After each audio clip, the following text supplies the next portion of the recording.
Sidescrollers is brought to you by you. If you'd like to support the show, head over to patreon.com/sidescrollers. It's time for Sidescrollers on YouTube.com with me, Stuttering Craig. I like movies that have sand in them. Wow. He doesn't like it in his mouth. And producer extraordinaire, Travis Key. I don't like the texture in my mouth. What? And brought to you by you, the G2 community at patreon.com/sidescrollers. And now, broadcasting from our homes, it's time for the #1 gaming and entertainment podcast on planet Earth. It's time for Sidescrollers. 5, 4, 3, 2, 1.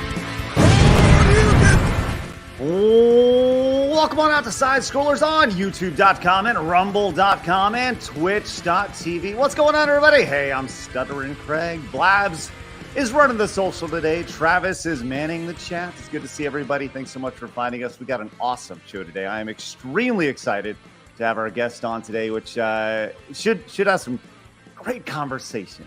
So let's get into it, man. I'm really excited to welcome in the pimp on a blimp, PrimeTime99, social commentator, and performance artist, Alex Stein. Yes, that is a great intro, Craig. Wow, we got the cat. Everything is going to be good on this episode today, because when you got, a little pussy around, it makes it all better, dude. That's all it takes is a little bit, just to make things smooth. What's your pussy's name? This is Lucky, and it's actually a calico cat that I got off the street, and I've trained her to be very docile, and I have full control over this cat. It's a kitten. Notice I can just do anything. This cat trusts me with its life. But this is the reason why I got the calico, is I had one recently pass away, and I have toxoplasmosis. It's a parasite that's in the fecal matter that, makes you more like a cat. Are you familiar with toxoplasmosis? I'm not super familiar with that. No, thank you, though. Well, it's a parasite in the fecal matter, and yours are the cats. And the cats, okay. And mine probably has it too, unfortunately. But a lot of people get it. It's a common thing. I think they say like 75% of society actually, or something. Some crazy stat has toxic. Like pregnant women aren't supposed to be next to cats. Did you know that? It's first I've heard that. I'm glad my wife wasn't. Yeah, well, that's why, because supposedly it gives them it gives him toxoplasmosis. Sorry, trying to fix my webcam. It gives him toxoplasmosis, and that's not good for the baby because it's a parasite, and it makes you go crazy. And that's what I think I am. I'm crazy because I keep getting cats. But the reason why I have the calico cat is the Japanese Navy would always have a calico cat on their Navy ships for good luck. So I feel like, and I named her Lucky. So hopefully I get some good luck. Because my YouTube channel's not growing. It's not growing. So if you're watching this, go click my channel right now. Primetime with Alex Stein, please. Okay, well, let's talk about that, man. We got a lot to talk about. Let's start here. Okay. Where did PrimeTime99 come from? Well, dude, I mean, a lot of people want to say, oh, you're playing a character, and a little bit I am, but a little bit it is myself, because they've been calling me Primetime Alex Stein since I played high school football. I mean, I was number 9 of Stein man, 99 man, always on the grind, man. And this is before I could drink a beer, before I could smoke a cigarette. I mean, this is when I was 14 or 15 years old that I earned this moniker. And I've just always kind of, kept it. And to be honest, everybody's like, oh, Alex, you blew up so fast or whatever. You blew up overnight. I worked for a TV show called Cheaters for over 8 years. I mean, off and on working for that show. I was an extra on like 100 different shows, The Office, It's Always Sunny in Philadelphia. I was on a bunch of crazy reality shows, one like cooking one called The Glass House. I'm saying I've been trying to do stuff in the entertainment world for forever. And it really took me finally starting my own podcast and YouTube channel and really focusing on it for me to, quote unquote, blow up. But I've been, grinding for a long time. All right. So there's a lot there, a lot of questions for you here. So number one, you played high school football, and you said I was watching a show. I was watching The Glass House, and you mentioned that you were the captain of the football team. Constantly, yes. Okay. Yes, I did. So we'll get to The Glass House in a little bit, but I want to talk about this football career, because you said you were the captain of the team, and you played at Highland Park. Is that right? Yes, with Matt Stafford and Clayton Kershaw, dude. Okay, so how you're playing with Matthew Stafford, all-world quarterback. You're playing with, and I'm supposed to believe you're the captain of that team. Well, he's a grade younger than me, so yeah, so that's a good thing because only the seniors can be the captain. So yeah, that's how I got to be a captain. Yeah, Okay. yeah, you thought you got me on that No, one. no, no. No. I'm doing the math. It doesn't make a whole lot of sense. You know, No, so, well, and honestly, I play defense, so we had what 5 captains our senior year, so there's 5 captains in the team, but you know, that what offensive, I guess there's 2 on offense, 2 on defense, and then a special teams captain. And so, yeah, I mean, he was a captain the next year. Obviously, he was one of the best players in the state of Texas. So, yeah, he's a badass, and I was not on his level. I think that's just kind of Captain Obvious, but now, to be clear, this is not a gotcha interview. I'm just asking questions that. I was just trolling. No, I'm just kind of teasing because everybody does say that. Like, if you played with him, how are you? Yeah, no, you're not the first person to say that. Okay. How is he not the captain? But I was, and then I went and I tried to play football at the University of South Florida, and I got my ass kicked. I got my ass just knocked around, and it was not a pleasant experience. And so I quit playing football, and that was my big mistake. I should have gone and tried to play like a small school for the love of the game, because I love the game, instead of trying to like be some pimp on a blimp and try to play, you know, with the big boys. So you know, this pimp on a blimp, PrimeTime99, right? We talked about you were on these shows, right? You've been on the Glass House, you did Cheaters, you were on Worst Cooks in America.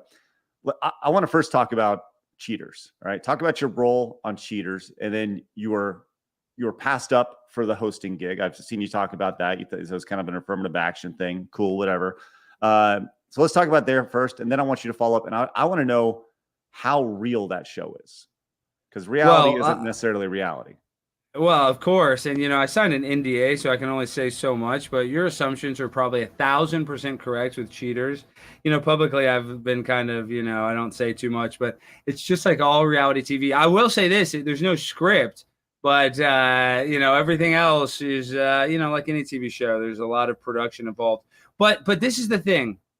When it comes to reality TV and where that's applicable to today, is that we are really doing that now. There's a reality TV show bust, and you're like my age, so you probably remember like Survivor when that first came out, and Big Brother. And then after that, it started to be like the IRL type reality shows where it's like Anna Nicole Smith, where they would just kind of film a celebrity at their house. And then it was like the Married Life, Surreal Life, Flava Flav. There was this boom of reality TV content because the studios and all of the big production companies realized, hey, we can make this content for a quarter of the price, and it's going to get even more viewers in the highly produced sitcoms or, you know, dramas or dramedies or whatever genre. Reality TV was just easier to produce. And what's happening today is now we are all reality TV show producers. And like right now, we are producing a show. This is reality TV. We're just talking. Anything can happen. And that's the new era. So it's kind of crazy. All my experience doing these crazy stunts for Cheaters and running in nail salons and confronting people with a camera. Now I've just applied all that to confronting, you know, for famous athletes like Brittany Griner, or famous politicians like Dan Crenshaw, or, you know, Ted Cruz or AOC.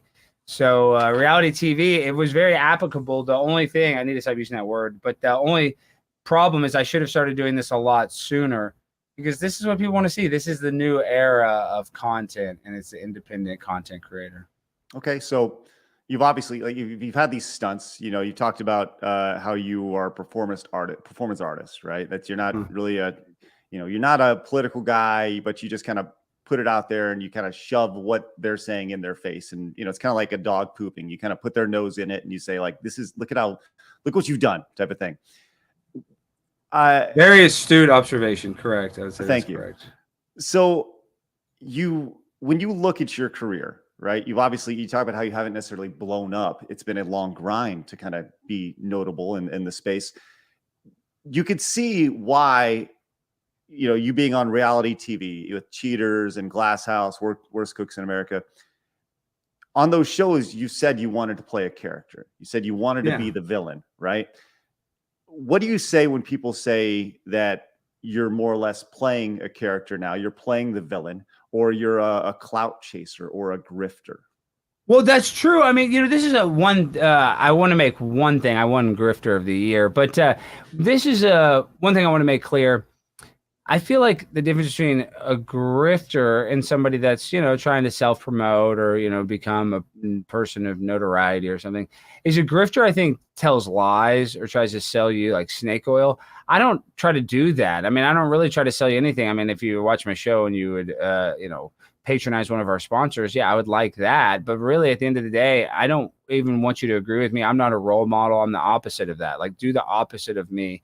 I'm not somebody to look up to. So that's why I don't necessarily consider myself a grifter, because I'm not like, hey, do this, do that. This is going to change your life. I really try to just be like the opposite. I just kind of want to be like a jester and make fun of stuff.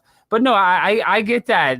I'm trying to chase clout. You'd be stupid. It'd be dumb not to. It'd be dumb not try to not try to interview important people or not try to confront politicians. Like, yeah, I mean, that I can't really argue very much. Okay. So, I mean, that's interesting. So, but you have this background, right? Like I said, of cheaters, and we talked about that. You went on the Glass House. Your whole idea was you want to play the ultimate villain. And you I still want to be the villain. No, right. But I had to cut you off though, Craig, because the reason why is I loved professional wrestling. I don't know if you did, but I loved it. And I love The Undertaker. I love Stone Cold Steve Austin. I mean, that's my favorite stuff. And I like the idea of going from babyface to heel to babyface to heel. That's what I try to do. Is I try to sometimes be the heel. Sometimes I try to babyface. Sometimes it works. Sometimes it doesn't. Sometimes I piss people off.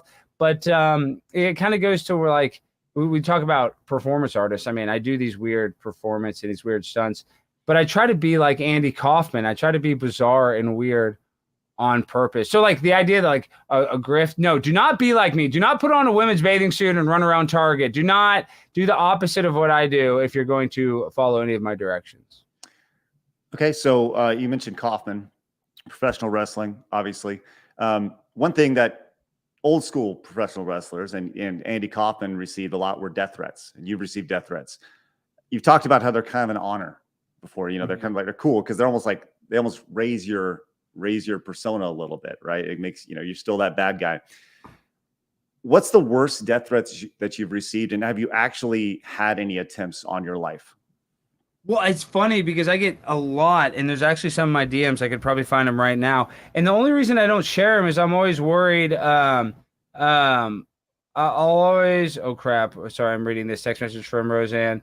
Okay, all right. I'm on a podcast. I'll call you after. Sorry about that. I got like 5 text messages. When I get the death threats, usually they're all fake from sock accounts, but I don't share them because they're so disgusting. Like, I want to rip this. I don't even want to say it for YouTube for terms of service, but actual threats, are they scary? No. But me even sharing them, I feel like, oh, and I get a lot of anti-Semitic stuff. I get a lot of, because that's another thing. I started off talking a lot about conspiracies with my podcast because that's what I was interested in. I was like, what the hell am I going to talk about? That's the first kind of problem that always we have as podcasters. Like, what are we going to talk about when we press live or we hit record?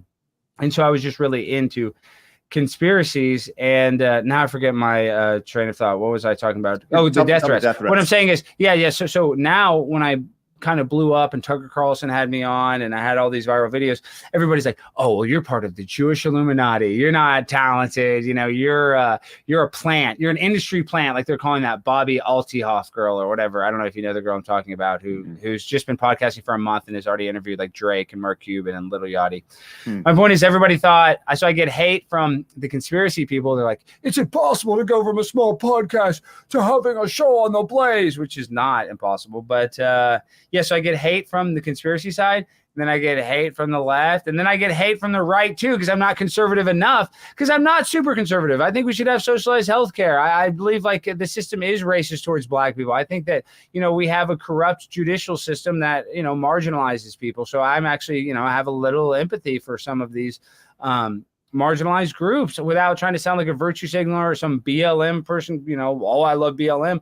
I do want to help black people. Not that everybody on the right doesn't, but I just think sometimes my messaging doesn't always 100% align with the people that like want me to be their leader. And I'm not that. I'm my own person. I think I'm the anti-leader.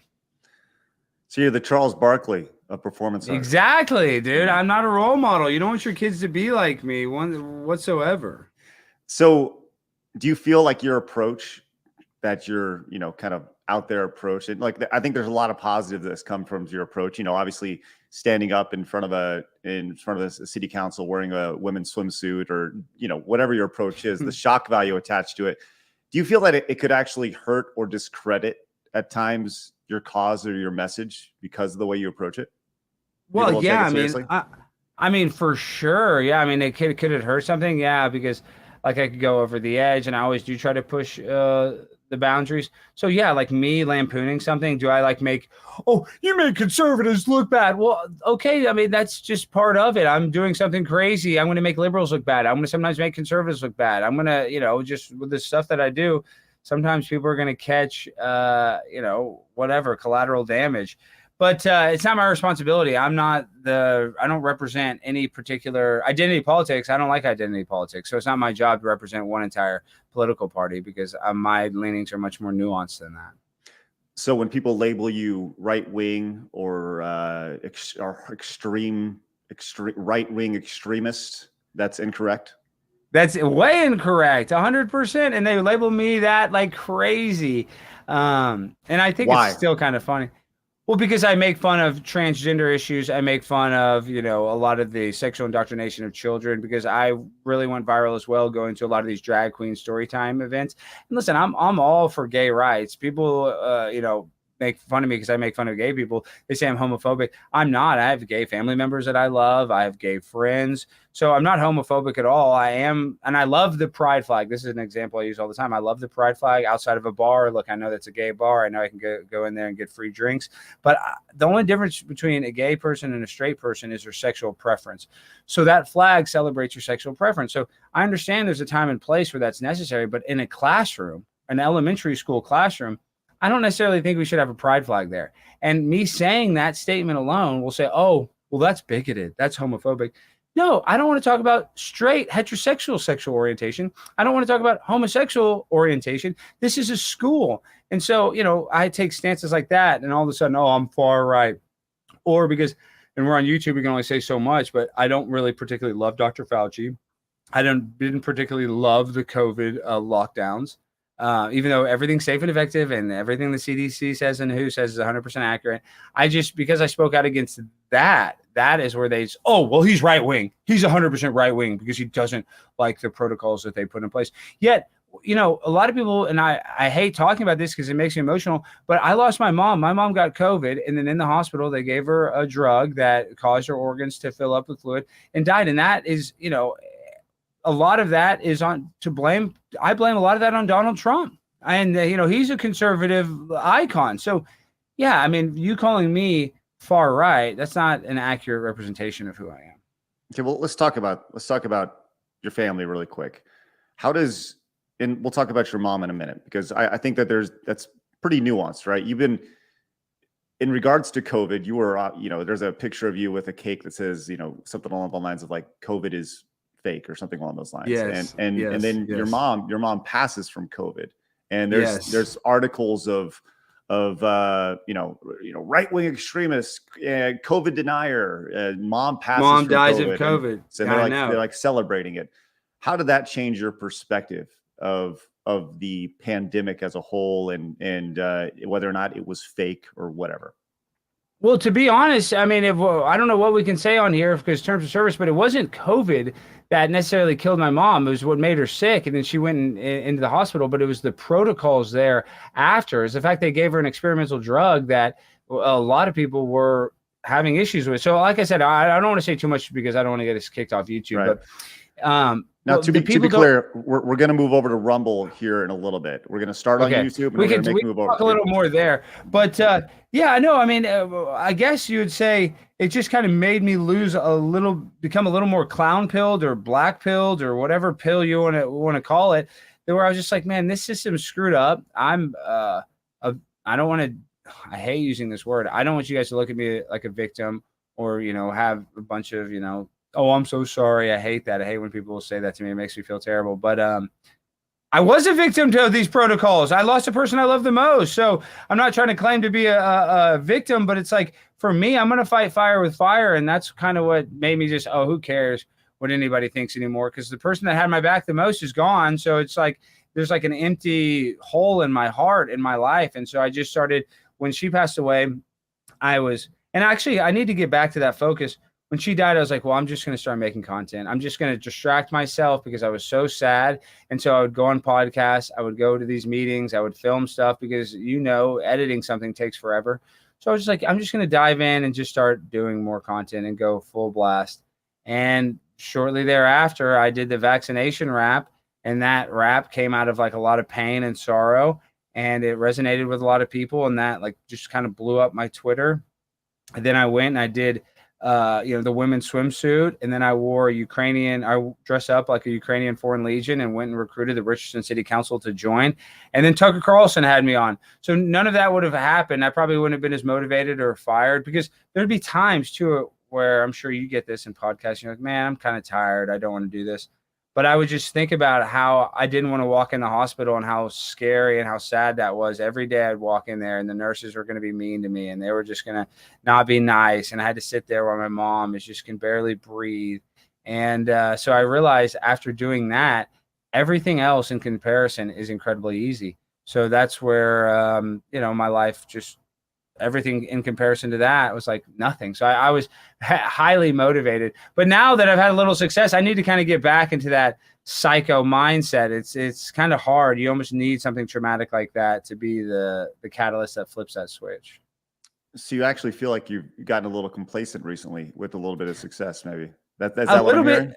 Yeah, because I haven't been able to go like after my mom died, I was flying, I was confronting politicians. I need to get back into that. But it's just because I've been busy with my show and I've had a lot of speaking engagements. Not that that's an excuse, but instead of like flying and to cause drama, I've been flying and speaking at events. So it's a little complacency and also a little bit of, I'm busy. So at that time I wasn't as big. The only way that I made money was like, I had to put the videos out. I had to get the super chats. I had to do this. So now I actually have a salary. I work for the Blaze. I can kind of focus on my show and take a different view. I'm not out there just trying to do 1,000 things at once, which is kind of good for my mental health. But I need to get back to that mindset where I'm just like going crazy and trying to cause as much drama and, stir the pot as much as possible. So you mentioned how you're in a better place financially. Obviously, you're on a salary from the Blaze. Talk about how that opportunity came up. Did you approach them? Did they approach you? Well, it's kind of funny. So it really started all with Sarah Gonzalez. I had she had me on after that vaccine rap, and then I had a couple more viral videos. So she just kept kind of having me on because she wanted to talk to me about these videos. And then she realized, oh, well, you're in Dallas. You'd be a good regular guest. So then they had me as a regular guest. And because I think I went on 4 or 5 times, they said, oh, well, why don't we have you be a contributor? And that's, they pay you a little bit of money to come on the show each time. And it's really good deal because I don't have to do, I have to do a little show prep, read the articles, but I just show up, I get paid, and then I get off set. And they just kind of, through that process of being a regular guest on her show, I started going once a week. And then I got just being in the building once a week, talking to people. Then a new viral thing would come up. And then it was like the AOC thing. When I called AOC a big booty Latina, and she took the video and shared it and called me a right-wing troll and all this stuff, that is kind of what put me on the next level, because all the politicians that hated AOC, like Marjorie Taylor Greene and, a lot of the conservative ones, they started having me on their podcast. So I think it kind of opened me up to the political world and made me something like that was interesting to the Blaze.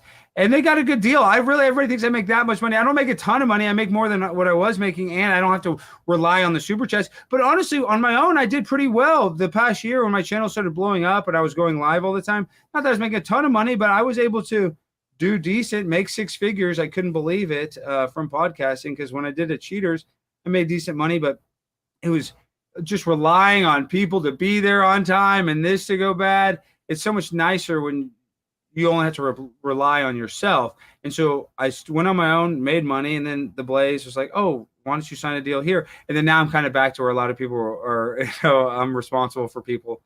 So I don't know. It's kind of be careful what you wish for, but I love working for the Blaze. It's like the greatest opportunity that I've had in my entire life. I hear the Blaze is kind of trying to diversify a little bit. Yes. They're seen as this like right-wing right-wing outlet, but they're trying to bring in more traditional programming or more off the wall. It's, it's traditionally thought of like this very stuffy old white guy network that talks about conservative talking points, right? But from what I understand, they're trying to diversify. I think they brought in, Quarter Black Garrett, and they're doing Normal Dave World and Landau. stuff. Yeah, right. And obviously your show. In your talks with them, do they plan on continuing to diversify a little bit? 100%, and they're meeting with a few other people, and they want to start having comedy, and they want to have they also like hosts that have a big social media presence. So that's another reason why they liked me, because I have a Twitter and I can reshare, and I don't know, it's just they want somebody that can add value to their company, and it doesn't necessarily have to be the right wing cookie cutter traditional conservative that people might think. So like the Blaze is changing. For sure, they want a kind of a younger demographic and a hipper audience. So, yeah, and I think I'm an example of it because they took a chance on a crazy person like me. But even though my show, we've had success. We've had clips that have gone so viral. Last week, we basically, caused a huge storm on the internet because I asked presidential candidate Vivek Ramaswamy if he thought 9/11 was an inside job. And he answered it very diplomatically and said that, some of the 9/11 commission report was inaccurate. And that's true because there's a bunch of redacted pages on it, and that the official narrative wasn't correct. And the establishment went crazy. Fox News had them on. They played our show's clip on there. So we've had like these pops where we get these viral moments. But I think last night we had 1,500 live viewers, which I'm so happy for. I'm so grateful for. But that's one of our highest shows in the last month. So I don't know. I wanted the show to be a little more popular, but I guess because I'm doing an avant-garde thing and I'm still kind of figuring out what I want to do, because it's not my traditional podcast like I used to do with StreamYard, like what we're doing now. I want it to be different. I want it to feel different. I want it to be like the Eric Andre show. I want it to be like the Gary Shandling show. I just want it to be chaotic and weird, and that doesn't always resonate. Sometimes I'm a little too weird. So I'm still kind of playing. Do I act more normal and just be absurd, less frequently? Or do I, it's kind of hard pleasing the audience, but at the same time wanting to be totally different and not like anybody else. Do you feel like that may be a case of you putting yourself out there too much, like the idea of maybe less is more with Alex Stein and PrimeTime99, and that you're best in short doses as opposed to longer form content? Well, I mean, I would argue that anybody is better in short doses. That's why short doses go viral, right? Like even when it's a Joe Rogan podcast, it's the clips from Joe Rogan's podcast, right. A 3-minute clip. So with anybody, if you want to go viral, you want a lot of people to see it. Nobody's going to share an hour-long video. It's just not. I mean, what is a woman with Matt Walsh and Daily Wire? I mean, yeah, technically that went viral, but most of the stuff that goes viral is short clips. So, yeah, I mean, there's something to it. I mean, am I better in small doses? But I would argue almost everybody's better in small doses. So, yeah, I mean, it's an hour-long show, and we get a bunch of clips from it. But no, actually, the opposite. I want to start streaming more because that's part of it, too. That's the other secret hack with this internet thing is just creating a community around always being live because everybody wants to chat and they want to talk to their friends that are part of that community. So I think maybe the problem is I'm not doing enough live streams. I'm not accessible enough to my audience. And that's what I want to start doing is becoming more available to the people that support me. Well, let's make you available to everybody watching right now. If you guys have any questions in the chat, feel free to throw them out there. Maybe you can ask Alex and throw them out there. And make sure you guys go subscribe to his channel and see what he's doing. PrimeTime with Alex Stein. Go subscribe right now. But dude, one of our main characters on the show died, Darius. So I'm really going through some tough time. And yeah, it's crazy because comedy. The reason why I was successful in these city hall meetings and like kind of what they call culture jamming is because it's really easy. It's really not that creative. Just, talking about the most absurd parts of our culture and jamming in people's faces. Like it's not that creative to wear a women's bathing suit, but I did that and everybody loved it. So it's a weird formula where it has to be almost something where you're not trying for it to be really funny because I've been trying really hard. And I think sometimes that doesn't come across. The more you try, the less funny you are. I just want to take a step back. When you say Darius died, did he actually die? Yeah, he's dead. Oh, because Kenzo came in with the 499 says, wanted to say sorry to Alex for the unfortunate passing of Darius. We will all really miss him, truly flying high with the Angels, Darius Rip. Thank you, Kenzo UK. I really appreciate that. Darius's family appreciates that. That's good. Let's take a step back and go back to this reality show stuff, because I'm fascinated by this. I'm fascinated by kind of the people who spend who make a career out of being on reality shows, and for a short time, it seemed like that's something that you could have potentially done. You started on Cheaters, you went over and you did the Glass House. Well, to cut you off, Craig, and that's what the point I tried to make earlier is that now we do that. The only way you have a career is, instead of having Bravo choose you to be on one of their reality shows about living the life as a rich bachelor or something, because I did a show on Bravo called Online Dating Rituals of the American Male. We are doing reality TV, like me going out there with a camera and editing it myself. That is the future of reality TV. It's just, you don't need, I have the means to my production in my hands. It used to be like, oh, I have to get discovered by somebody. And with the internet, that is the biggest media distribution platform out there. So the fact that we're all allowed on the internet, there's nothing stopping us. Like, this is the era of reality TV. And the perfect example is a guy named Sam Hyde did the show Fish Tank. Are you familiar with that, Craig? I'm not familiar with Fish Tank. So Sam Hyde is a well-known comedian. He had a show on Adult Swim, but he did his own independent reality show where he had a webcam, multiple cameras, where you could see it streaming 24/7, 7 days a week. I think it was like 20 cameras, all over the house, and they got $1.2 million in super chats over 45 days. So they did it on their own. Like, that's the future. We don't need a CBS or ABC. As a matter of fact, they're going to make it worse. Like, a guy on Big Brother just got kicked off for saying the N-word. Now, I guess I can kind of agree with why they do that, because of social justice, this and that. But in a real reality show, you should be able to say that in a country where we have free speech. I'm just saying, you get kicked out of the game where you're competing because you say that word. Like, I understand the sensitivity, and I understand it's not right for him to say that. But because they're so... It would be kind of good for my theory as a content producer. It'd be good for him to say that and then have to face those consequences within the game and get kicked out of the game. Instead, we're just like, oh, you're kicked off.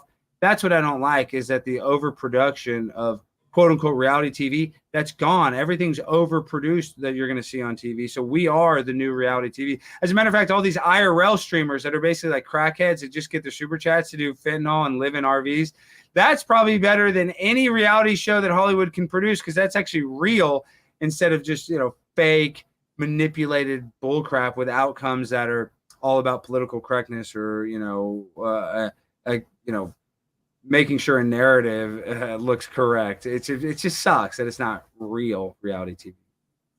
So when you go back to the Glass House, and you've been propped up by some conservatives as like this conservative guy who speaks the truth, and look at how he shoves it in their face. Oh yeah, the champion, right? And obviously, the Glass House was a long time ago. Do you regret anything about that show, first and foremost? How you acted, how you were? No. The only thing I regret was that I didn't really study enough about reality TV. I didn't know how to be a villain. I liked my approach. I was freaking leading the league in confrontation. I was leading the league in hits. They had to bring me back on the show after the ratings went down, but they didn't let me compete because that would have messed up the fairness of the game. So no, I should have amped it up. People like a character. People want some drama. People want some razzle dazzle. So no, like, looking back, I mean, if anything, I shouldn't have tried to alienate everybody so fast. I should have been a little more cunning villain. But I thought, in that show, it's different. You ask the audience for advice, and the audience can answer certain questions for each week. I said, do you guys want me to be a villain? The audience overwhelmingly, like 95%, said yes. So in my head, I'm like, oh, villain means like talk crap and just, that's not really what a reality show villain is. I don't watch a lot of TV. I didn't watch a lot of reality shows. If I watch anything, I listen to Howard Stern. I'm a Howard Stern nut.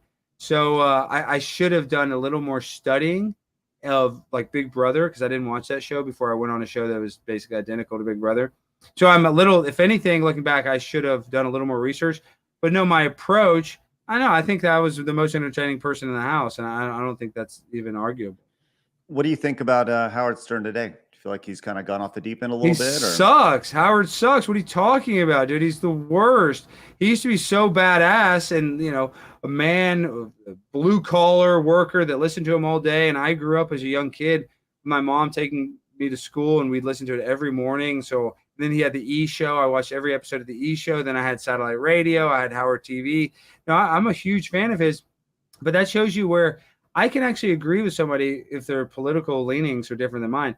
But Howard Stern he used to lampoon celebrities. He used to make fun of Jennifer Aniston. He used to make fun of all this richness and all this stuff. And now he's so disconnected with his audience. He had Ed Sheeran on his show the other day, and Ed was talking about his bowling alley. And Howard's like, oh, I don't have a bowling alley. And the guest was like, yeah, I was at your bowling alley. And then on the replay of the episode, they edited out that part. And then a person that was a super fan went to a tour of his house when he was trying to, before he bought it. And it clearly has a bowling alley. So they prove that Howard is lying about a bowling alley. And you're like, well, why? Why does it matter about a bowling alley? It's the fact that Howard is so disconnected with his audience. He doesn't realize me as a fan, I don't even care about his political leanings. It's the fact that you're so out of touch with your audience. We know you're rich, dude. You can admit to us you're rich. You've made $1 billion, basically. You don't need to lie to us and act like you're just Johnny blue collar worker, because that's what he'd always do. Like on the show, and he'd make a bet with Robin. He'd make a bet like, oh, let's make a $20 bet. Let's make a $100 bet. Like $100 is anything to freaking Howard Stern. I mean, that's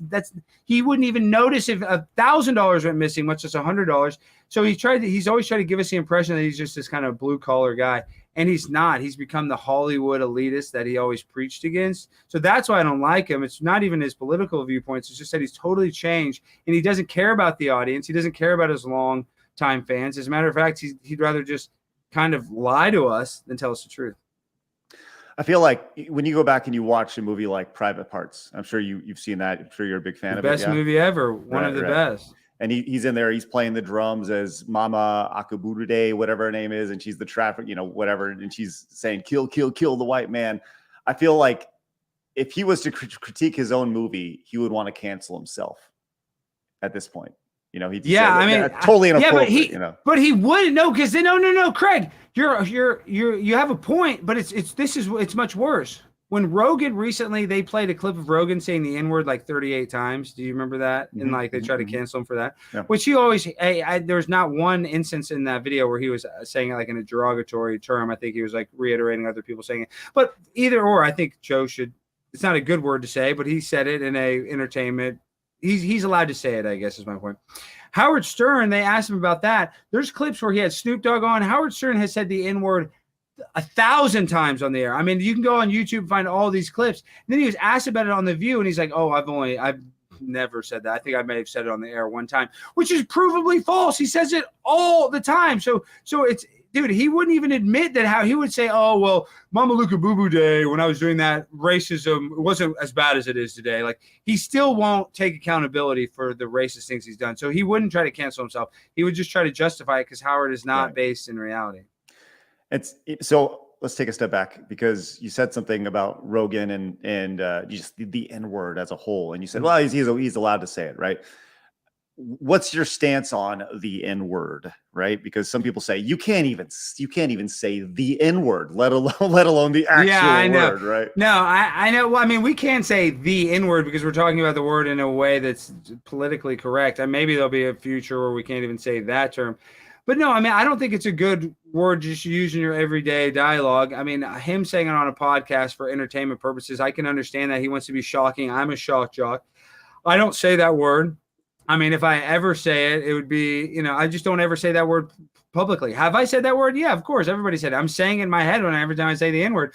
But it's just, this is the problem is, I don't think necessarily we should be going around saying it, especially around black people and white people. Black people can say it all they want. But somebody shouldn't lose their whole entire livelihood for saying it. That's kind of my stance. And especially like there was an announcer who talked about the Negro leagues, and he said it the in hard R, trying to say the Spanish word for black, and he lost his job. And that's like the perfect example of, he didn't even mean to say it. He accidentally said it, and you're going to cancel a guy's livelihood. There's context to this stuff. Now, if he went on a Kramer rant and was saying it like that, I get why he'd be fired. But we should have a little bit of leniency or grace when somebody acted like Ben Mintz, a friend of mine who works for Barstool Sports. He recently got rehired, but he originally got fired for reciting a rap lyric with that word. So I get that it's a bad word. I get that we're not supposed to say it, but like canceling a person's livelihood or trying to cancel a draft pick, every time some player gets drafted, they're like, oh my gosh, he tweeted the N-word when he was 14 years old. Cancel him. It's like, dude, we got to stop being so sensitive and being this victimhood mentality is terrible. You mentioned Barstool. You have a beef with Barstool. Is that manufactured or is it real? Well, no, I mean, sadly, it's real, and I've been trying to squash the beef. Dave Portnoy, this is how it all started. It's been multiple clips of mine. They shared a clip where I spoke at the Cincinnati City Hall about the Super Bowl right before the Super Bowl, and I talked about how I lost everything. I lost my family, but then I started betting on the money line on the Bengals to win the Super Bowl or to win in the playoffs. And long story short, the speech was about how I made all my money back and my life's a lot better. And I kind of talked about degenerate gambling, and they shared it. And then like a few hours later, Barstool Sports shared the video, and then they took it down, and they're like, oh, because, you talked about degenerate gambling. My buddy Ben told me, Ben Ben's employee. So I didn't even think anything of it. I'm like, they are owned by a gaming company, whatever. So fast forward like a month or two, I go to Las Vegas and I do a similar speech. I'm like, but in this one, I say I lost all my money. Then I slept with a transgender, a lady boy, and I didn't know it. And this video went so viral. 50 Cent shared it, like Chad Ochocinco. So Barstool shares it. And then after it's on Barstool's, they don't ever tag me either. They never tag me, even though they know who I am, because I mean, they shared multiple clips. They never tag me. So that's one thing. It's like, okay, I don't care that much. My content is public domain. But then they took down the video again. The second time they took down the Las Vegas one. And so I just tweeted, I'm like, I thought Barstool Sports is against cancel culture. Dave Portnoy has like some of the worst allegations in the world, yet I'm too edgy for Barstool. It didn't even insinuate what the allegations were. It just insinuated that. Well, Dave Portnoy freaked, started quote tweeting me, and he was getting ratioed. He's like, oh, we're not allowed to promote gambling, da-da-da-da-da. Don't bring up my personal issues, yet he talks about his personal issues all the time. So then he invites you on his podcast and during this Twitter war over an hour. Then 30 minutes goes by. He sends me a video. He's like, "You're too political." He sends me one of my videos at a anti-abortion rally, and I'm like at the rally talking to the people that are pro-abortion, and I'm just kind of like joking around with him. And he's like, "Oh, you're too political for me. I should never give you a platform." And I was like, "Dude, you look like you're scared. You publicly invited me on your podcast, and then you publicly disinvited me. You look like you're scared." He's like, "Oh, well, I'll be real scared sleeping on my $500 million." So then I shared that DM, and that pissed him off so much. He's like, just threatened to end me, and that I'm, his number one target, because that's what he does with people. He like puts their name on a champagne bottle. He has like a list of people that he hates, and so I got on that list, and it was annoying as hell, really. So I decided to go try to speak to him, and I took my wife's boyfriend, Ontarius, who's a homeless guy in New York City, and we stormed the Barstool Sports headquarters while they were live on the air, and it was one of their most viral moments. They got millions of hits from it on their end, on their YouTube. One of the videos, I think, got 7 million views, a reverse angle of me running in. My video just got like 500,000 on my YouTube. So incidentally or accidentally, I created a more viral video than probably 80% of their employees that work there. I don't think they had any huge. I look at their numbers. The only very few employees that they have that are actually valuable and get a lot of views and clicks. So I took it into my own hands. I thought, oh, I'll storm this. This will be kind of funny. It only made Dave hate me worse. As a matter of fact, then I go and I confront Brittany Griner. Barstool Sports is the only sports outlet that didn't write an article about it, didn't want to mention my name. And then Dave, I had this other girl on my show, Emily Austin, and Dave, she posted that she's coming on my show, a graphic. Dave called her and told her not to come on my show. So like he's like actively trying to sabotage my life, which I don't really appreciate. I would like to mend the fences. I'm edgy too. If he wants to be all edgy, we should have a friendship, and then we could go after people. If he wants to keep on messing with me, I'm not afraid to fight. I just don't necessarily want to fight with Dave. I like Barstool. It's just annoying that they're the ones that are being sensitive. Like Pin Gaming doesn't want to be associated with the reason why Pin Gaming sold back today for $1, even though they bought it originally for $500, is because they got a deal with ESPN Bet, who's owned by Disney, and Disney, and this is the scuttlebutt, did not want to be associated whatsoever with Barstool Sports. Pin Gaming could have kept Barstool and then actually added ESPN Bet too. They wanted no affiliation whatsoever with him. So you're a victim of this cancel culture. I've been a victim of cancel culture. I've lost boxing matches. I've been AOC's had multiple venues cancel comedy shows that I had booked. So like I've had people come after me and write hit pieces on me. We're actually more alike than we are unalike, I think. but he just hates me. So it's kind of annoying. So I'm going to have to keep storming his Capitol and storming his headquarters, just like January 6th. Every day is going to be January 6th, Dave, until you become my friend. You said something there. AOC canceled venues that you had. When I had my big booty Latina moment, I had a comedy show. That's why I was in DC and at a theater there. It was great. It sold 110 tickets. Marjorie Taylor Greene was coming. Some other politicians were coming. Matt Gaetz was supposed to go. And she calls the venue because they looked at, my social media was going crazy and said that, oh, there's going to be protesters. And the venue was able to cancel, even though I had a contract with them because I rented the venue and sold the tickets. So I had to refund all the tickets, which whatever. I mean, I had to do some processing fees. I'm not even worried about the money, but she called and said, oh, there's a security threat and canceled that gig. I mean, just canceled it that day. So it was just annoying to all the people that wanted to come see me that drove in from wherever the hell to DC. So yeah, I mean, people try to cancel me all the time. I fed an actor on my show, Banana. A lot of people on the right wing tried to cancel me. I'm constantly getting canceled or trying to get canceled. So I'm empathetic to Dave when it comes to that narrative. So to be clear, the banana that you fed was to a black man, right? Yes, that has a very low potassium level, that has a terrible cramping. And, he is heavily vaccinated. So, he needs to have all of the blood flow as possible. So, yeah, I fed him a banana and people went up in arms about it. They say that that's racist, but I think that that's the least racist thing you can do is to help your fellow man. Right. But isn't that kind of that point to where like you can't even give a banana to a black person? I feel like people who think that's racist are the most racist people. Right. Well, dude, you nailed it, Craig, because they're the one that make everything about race and sexuality. And that's racist when you put everybody in a box when intersectionality is more important. It's like we should get rid of affirmative action because the fact that we pick people that are less talented because of the color of their skin, that's actually racist. We're making decisions based on the color of their skin.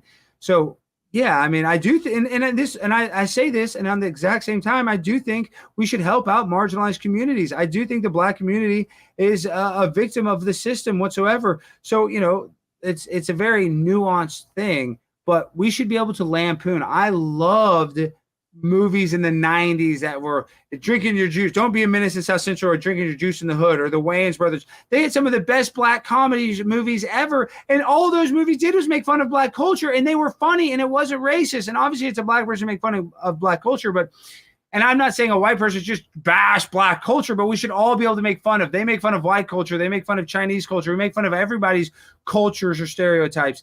We should continue to be able to do that. But as soon as you're saying like, you're not allowed to do that, only a black man can feed another black man a banana or this and that, it's just they want to make everything about race. And I don't. Especially on the conservative side, I would argue that conservatives put up people of color and women even more because we want a black representation or female representation. I don't think the conservative side, and that's just an objective opinion, I think the conservative side loves black conservatives, love female conservatives, and I think that they're really accepted in that side. So the people who say, oh, that's the conservative movement's racist, I think that's not true. You really know how to get under people's skin, right? And that's a wonderful talent that you have. And I think you'd make a really good bad guy wrestler, right? And people would really like to beat you up. And you put yourself in some pretty hairy situations. You're not afraid to get in people's face. You talked about how, when your mom passed, it kind of gave you the strength to not really fear anything.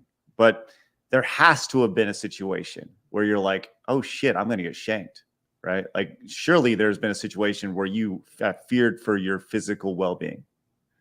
Well, yeah, I mean, in New York, there's two things. There was a trans youth rally for trans youth rights that I went to, and I kind of disturbed that. And that was in New York City where the cops couldn't even help me. People were throwing bottles and stuff. And that one I was kind of a little nervous. I was like, let's get the hell out of here. Let's get, we had to not run, but kind of walk very fast to some blocks and then went into a nice hotel and waited for the Uber.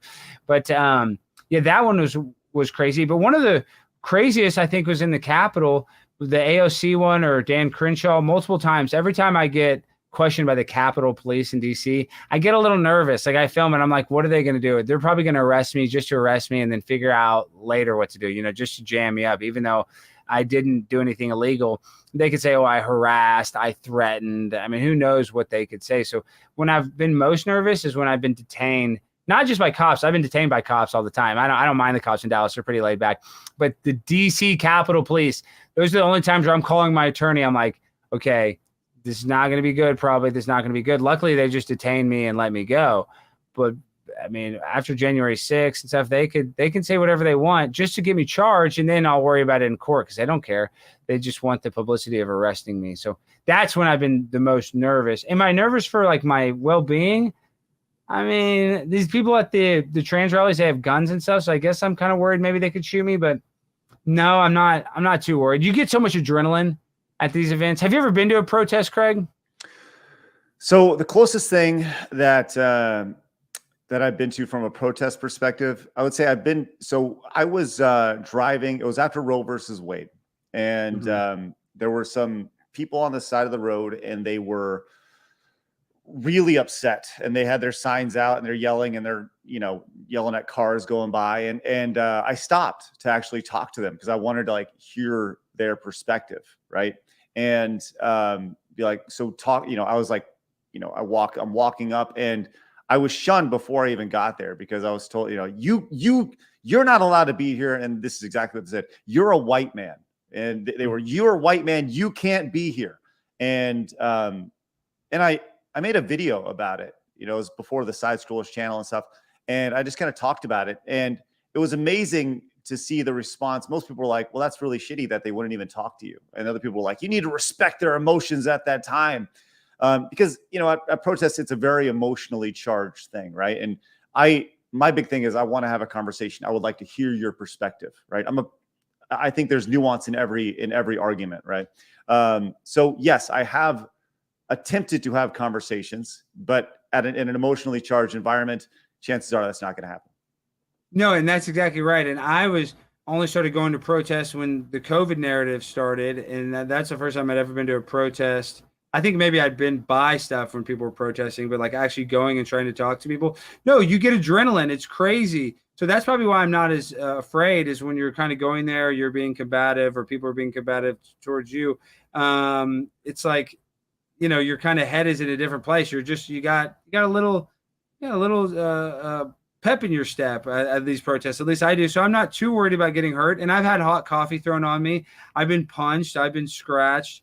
So yeah, and usually I'm kind of fighting with like left-wing people that probably don't have a gun, but there have been ones where they do have guns, and I've made fun of them. And I mean, I guess I was a little nervous, but I was also just, you know, high on adrenaline.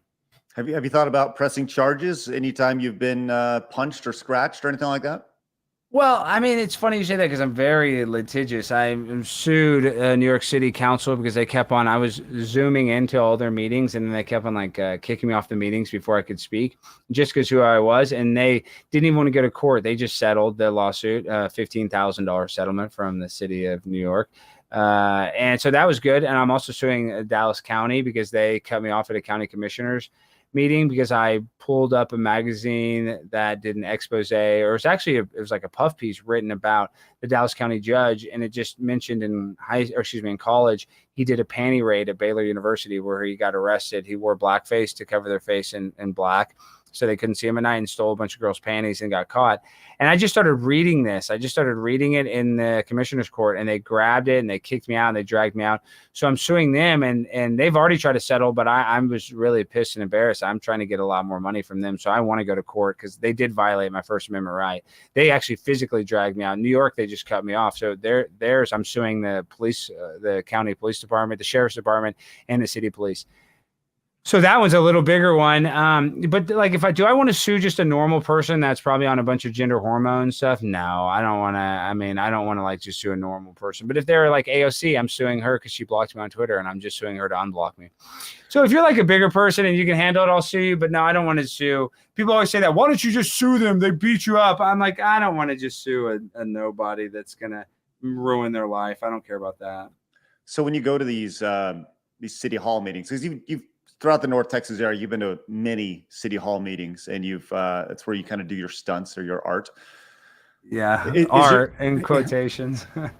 That's your words, not mine. Yeah. Well, I don't know what else to call it. I mean, it's like I tried to do a bit and it totally didn't land. I dressed up as a robot and went to the SAG after offices here in Dallas and said that I was going to take all their jobs because I'm artificial intelligence. So I don't know how else to describe that. I mean, it's a stunt, but I'm trying to be artistic because I'm trying to make a point that they're all railing against the threat of artificial intelligence. So I'm trying to take like the opposite viewpoint on the side of artificial intelligence. So I don't know what else to call that other than art or stunt. But yeah, I'm more of a fartist than an artist.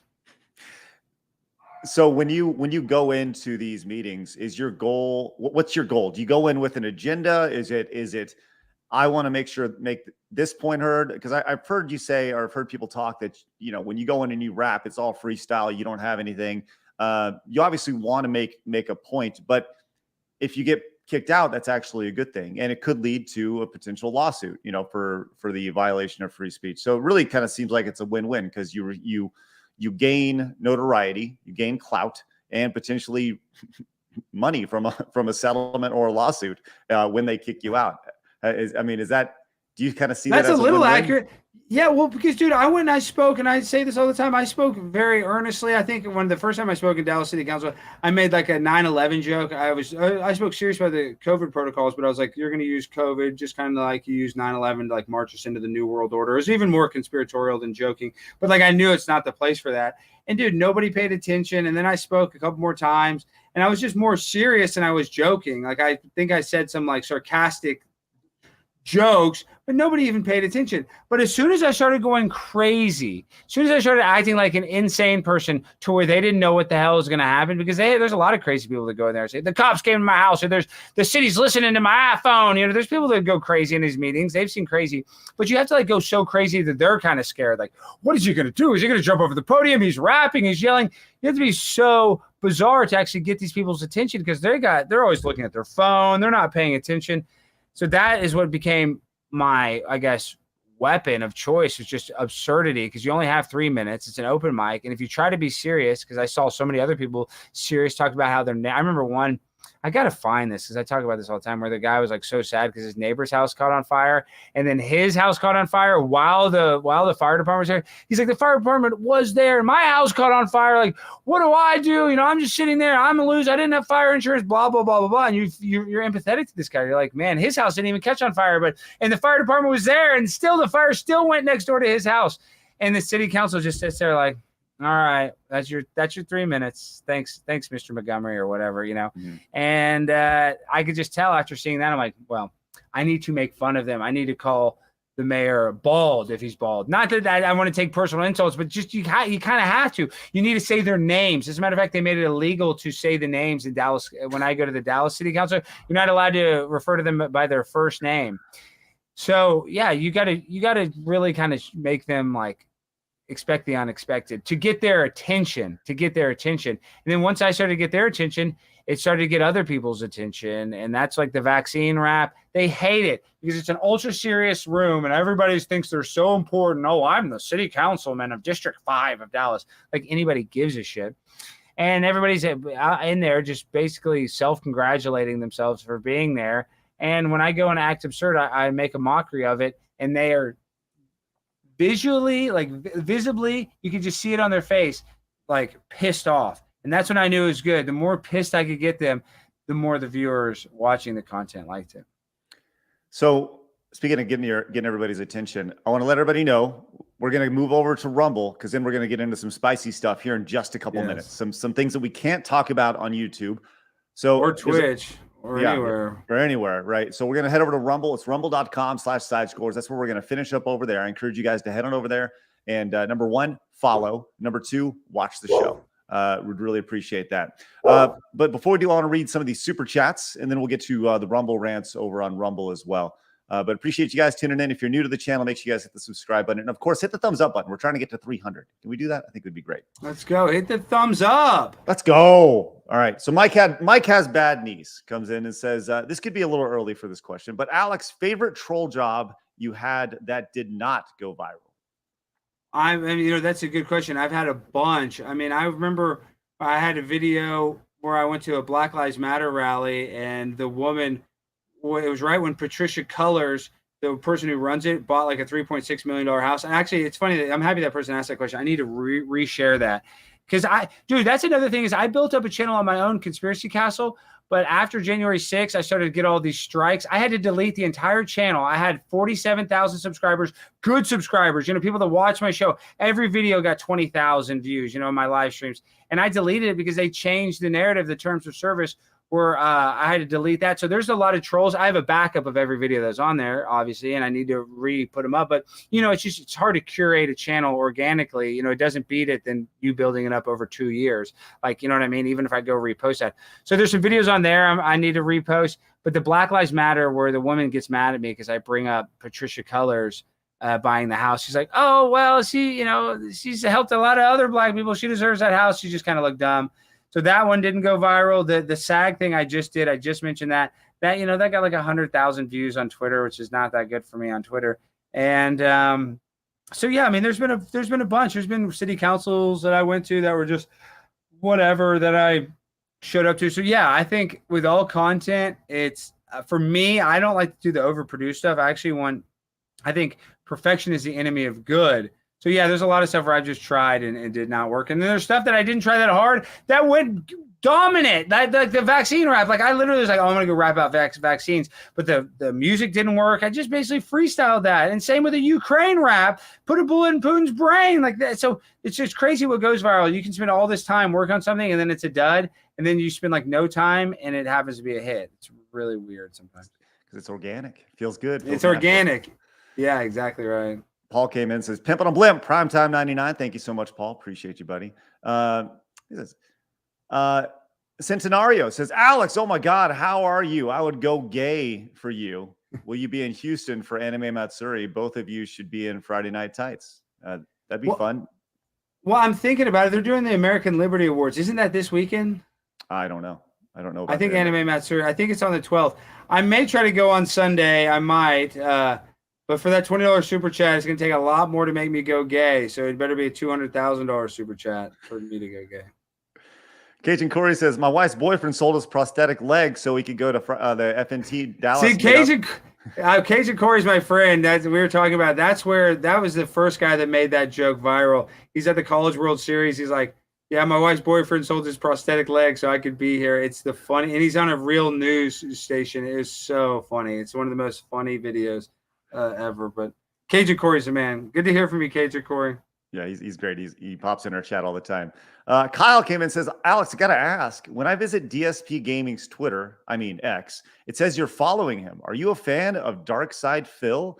And have you heard of the incident? Are you kidding? I'm the biggest DSP fan, and Wings of Redemption is my real.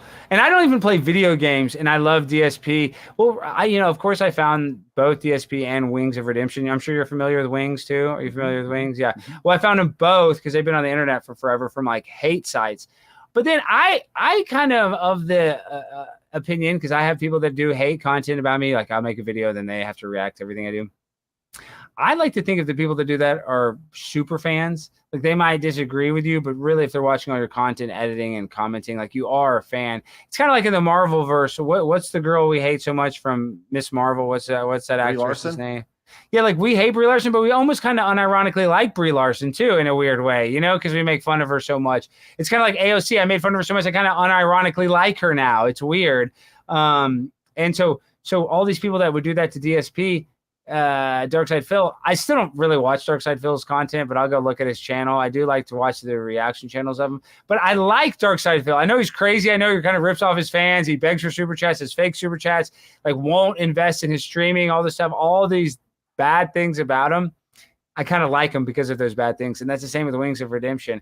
But I'm friends with Keemstar, Daniel Keem, and he's friends with Wings, and he got Wings to do a boxing match, and I was like, what is it like? Because Wings is so hard to deal with. He had a successful podcast with Painkiller already and didn't want to go on a trip with them and basically lost that podcast. And now if he was still on it, he would be making the money that he like so desperately wants. So I know that he's toxic to deal with.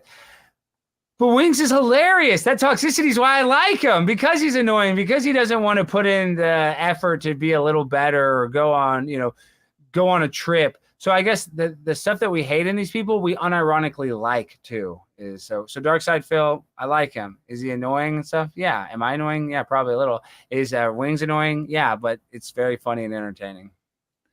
So I don't know if you know this, but we did a 5-hour interview with Dark Side Phil, and it's kind of. I didn't. He doesn't do interviews, Craig. How did you get him to do it? Well, so Phil was he knew me from way back in the day. I used to have this website called screwattack.com. Okay. And Phil was a community member on there. And then that's where he kind of got his start. And I did live events and all sorts of stuff. And he went to those live events. So when I brought back this podcast at the beginning of February, I reached out to him just to kind of be on as a guest. And then I learned about this lore that has developed over him the last 10 years or so. And then it turned into an interview. And it's kind of thought of as like the pinnacle interview. So it's 5 hours of deep Dark Side Phil lore, but we just barely scratched the surface before it stopped. And wait, did you talk about how he's addicted to those WWE games? What did he say? Did he admit that he was addicted to it? We got him to admit that he does play them for the first time. And that was a big part of it. Now, unfortunately, I would love to do a second part of that interview, but unfortunately, that's not going to happen. The next day, we talked about the interview on the show because we didn't really have a time to like decompress. And Phil wasn't there, and he got upset the way we talked about him. No, he didn't. He got mad. He gets so sensitive, and you're probably a fan.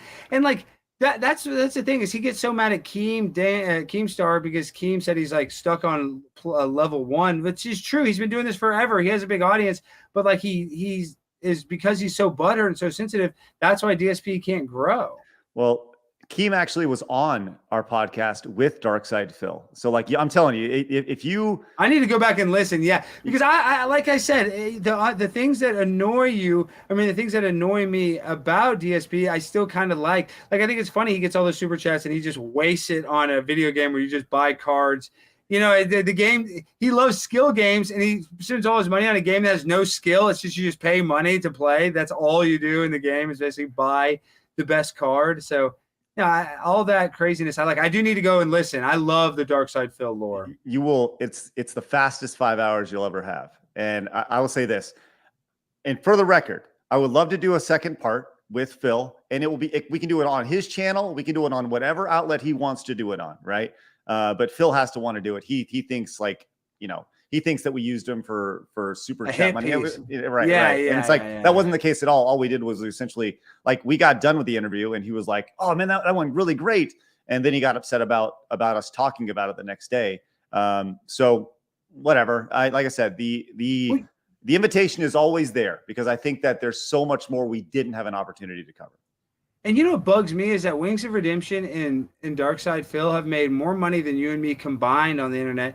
Yet they're like the cheapest people now about it. I guess because when you're making like how they at one point they were probably making like hundreds of thousands of dollars on the year because they were popular at the start of this internet era, and now they've taken such a decline. So maybe that's why they're so crazy about money. But you'd have to know that Dark Side Phil streams all the time. Like you getting a couple $100 on a super chat is not going to affect his life. You know, it's not like you ripped him off by doing a show and getting a few $100 in super chat. No. I just don't. It very much affects his life. It very much affected his life that we were very public about it. I think all in that stream, we made like $1,700, right? Which is a lot of money, but YouTube takes 30%. So you're walking away with like $1,000. Right. So after YouTube's cuts and everything like that. And look, I did like 40 hours of the research leading up to it. Right. And then we split it upon everybody on the team, whatever, but the point is that I hope honestly, just for Phil's sake that we can eventually do a second part, but I would love to get you guys in a room together. We should. Oh my God, that'd be brilliant. Brilliant. Next time you do the interview, or we got to get him on, I'd love to get Dark Side Phil. And I would be nice. I wouldn't even be mean to him. Right. Like the only thing, but dude, if you take a picture of they went viral, a picture of Dark Side Phil driving. Did you see that? Like he's so walled off from the world. Just a picture of him inside of a car to his community is the biggest deal. So you're right. I guess I don't even know how to explain Dark Side Phil, but he's a cultural phenomenon. He's probably very temperamental, very hot and cold. But I think if I was just nice to him, I think I could get Phil to like him. All right. And listen, the DSP thing, we're going to make that happen. I'm going to do my best to make it happen. We'll see. It's ultimately, it always comes back to, does Phil want to do it? So, but probably not. Rich wants to know, says, politically, which candidate do you identify with the most from their views/stances? I guess moving into 2024. This is another reason why I don't really like identity politics. Is I mean, I lean conservative, dude. All these people like Lindsey Graham talking about how he loves dead Russians. You have all these people that are just war criminals. They just want to just pump up the military-industrial complex, and that's a conservative, theme where we want to spend all this money. I'm anti-war. I hate war. I think as human beings, we should be able to come to an agreement to agree to disagree and not kill each other. I'm actually a vegetarian. I don't even eat meat because I don't want to kill animals. So politically, a lot of the stuff on the conservative side, I talked about our healthcare system. Insulin is $200 in Texas, but $2 in Mexico. Right. Like, I don't like that. I don't like that our healthcare system is so, it's not affordable whatsoever. People are taking Ubers when they get in an accident because they don't want to pay for the ambulance ride. So, yeah, I mean, those are all kind of conservative stuff that I don't necessarily agree with. But of all the candidates, Trump is not perfect whatsoever. There's a lot of stuff I don't like about him, but it would be kind of fun to see him get his redemption arc. So I guess I would probably vote for him. But do I think he would save us or save the republic? No politician on any side is going to save us. As a matter of fact, they're only going to march us closer and closer to a new world order or some sort of terrible dystopian future. So yeah, I don't trust any of these politicians. I'm going to vote. I'd vote for Trump. I liked a lot of stuff that DeSantis did in Florida too, but the way DeSantis is running his presidential campaign is crap. I like Vivek Ramaswamy, but then I have Vivek on my show and it goes viral because I asked him if 9/11 is an inside job, and he, like, instead of doubles downs, he's kind of like he's answered the questions good, but he still could be. I still would like him to be a little more forthright with what he thinks about with 9/11, because that's a big thing. That's what started the war in the Middle East. It killed millions of Muslims for weapons of mass destruction that did not exist. And that, for me, was a very traumatic thing, watching that in high school as a freshman or 14 years old, watching a bunch of people die on a snuff film in my cafeteria. I think I deserve a few answers. I mean, I know that sounds crazy, but I think everybody else in America deserves a little more information and answers about 9/11. So if I was ever a politician, that'd be the first thing I'd go after. That I'd go after the moon landing. I'd go after who killed JFK. All right, but none of these politicians are going to do that. So they all suck. We're going to okay, so we're going to go over to Rumble in just a minute, and we're going to talk about all those things. I have all those things to talk about, and I know we only got you for about another 15 minutes or so we're going to be quick. And I want to hit these last couple super chats real fast, and then we're going to make the move over to Rumble. So once again, head over to rumble.com/Sidescrollers, where we can continue the conversation uncensored, because YouTube has policies and terms of service. The link is down in the description. If you guys are watching over on YouTube, hit the subscribe button. We'd love for you guys to continue to watch us over here, as we're live Monday through Friday at 11 a.m. Central Time. Metastep wants to know, are you married or single? Then says, as Alex actually married? Metastep really wants to know. I'm single, but it's funny because when I started blowing up, I have a real Wikipedia, but you know how they have all those fake wiki sites? Right. They just took a bunch of pictures of my ex-girlfriend at the time, who we had a bunch of pictures on my Instagram, my public Instagram account, and created a narrative that we were married. I've never been married, never even been divorced, nothing like that.